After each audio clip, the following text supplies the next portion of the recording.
Assalamualaikum warahmatullahi wabarakatuh. Om Swastiastu, Namo Buddhaya, Salam Rahayu, Salam Kebajikan. Bertemu lagi bersama kami di channel Kembali Pulang. Alhamdulillah pada kesempatan kali ini saya punya sedikit pembahasan, di mana pembahasan tersebut berjudul apa sih hakikat penciptaan kita di dunia ini. Seperti kita yang sudah tahu semuanya, bahwa kita di dunia ini diciptakan untuk beribadah dan menyembah. Namun setelah kita pelajari lebih dalam bahwa hakikatnya penciptaan kita di dunia ini yaitu untuk kembali pulang. Awalnya kita tidak ada, menjadi ada, dan nanti akan kembali tidak ada. Ternyata yang tidak ada menjadi ada dan kembali menjadi tidak ada itu adalah jasmani kita. Sedangkan di dalam diri kita ini ada yang batin. Yang lahir jasmani kita, yang batin adalah ruhani kita. Ketika jasmani kita yang batin ini sudah tidak ada, lantas kemana ruhani kita? Itulah yang menjadi PR kita untuk menemukan rahasia penciptaan kita ini. Apakah kita hidup hanya cukup dengan keseharian kita, bekerja, pulang ke kantor, tidur, bekerja, pulang ke kantor, tidur, terus saja gitu-gitu saja.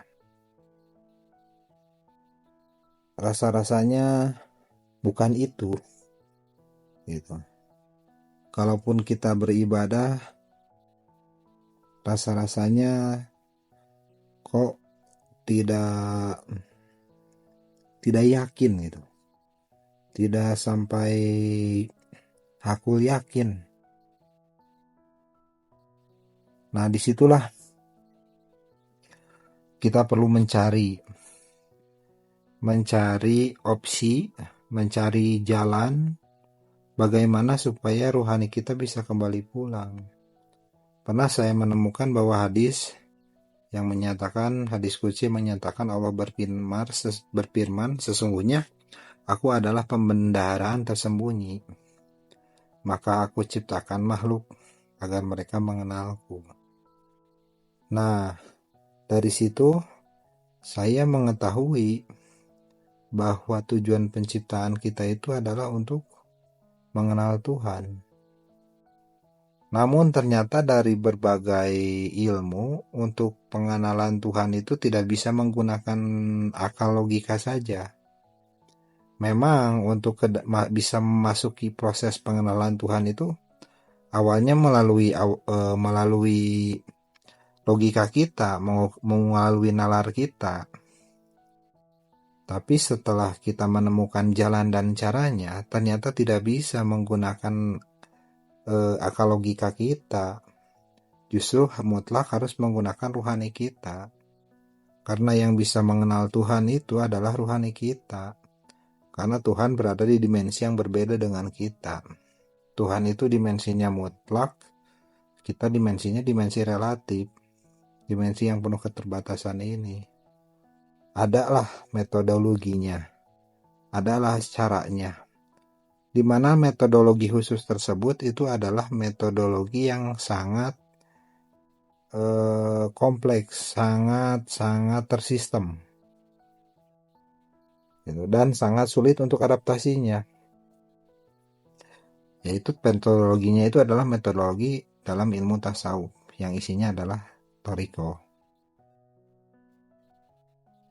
Pengalaman saya dulu ketika belajar di ilmu syariat fikih memang kurang ya rasanya, dalam artian saya gak dapet rasa gitu, saya gak dapat feel gitu.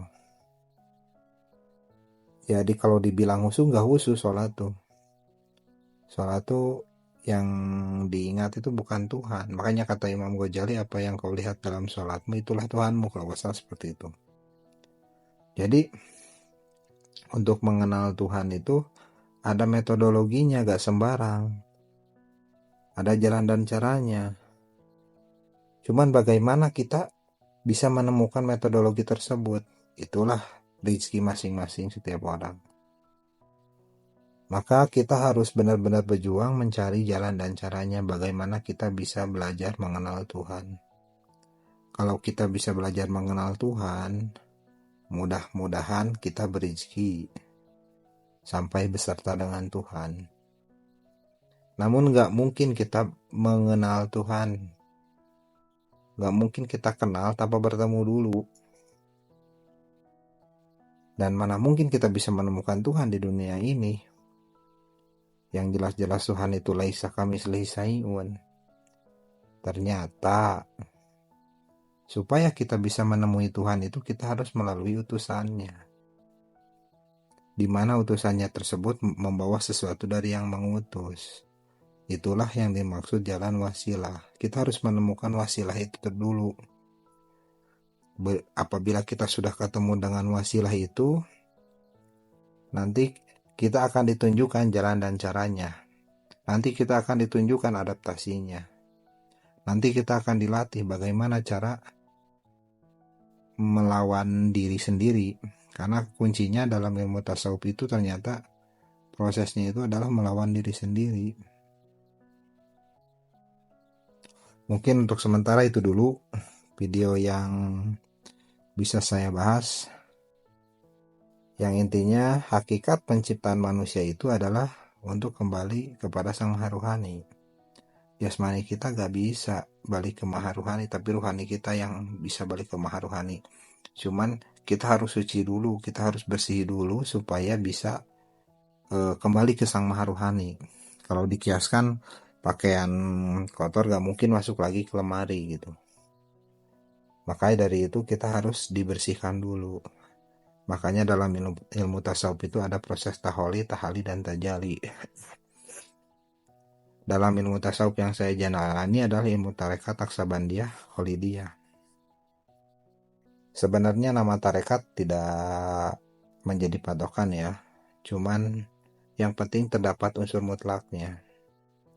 Guru pembimbingnya itu memiliki unsur mutlaknya, memiliki gelombang mutlaknya, dan itu harus dibuktikan sendiri. Dan tentunya guru yang memiliki unsur mutlak itu pasti jawabannya akan ilmiah, karena dia seorang pelaku. Mungkin sementara itu dulu yang bisa saya sampaikan, semoga bermanfaat. Nanti kalau ada topik baru pasti saya akan upload. Semoga bermanfaat. Di sini kita berbagi pengalaman, kita sharing kenapa harus belajar tarekat. Karena menurut saya ternyata tarekat itu adalah wajib gitu. Kita tidak akan pernah ada rasa dalam beribadah gitu.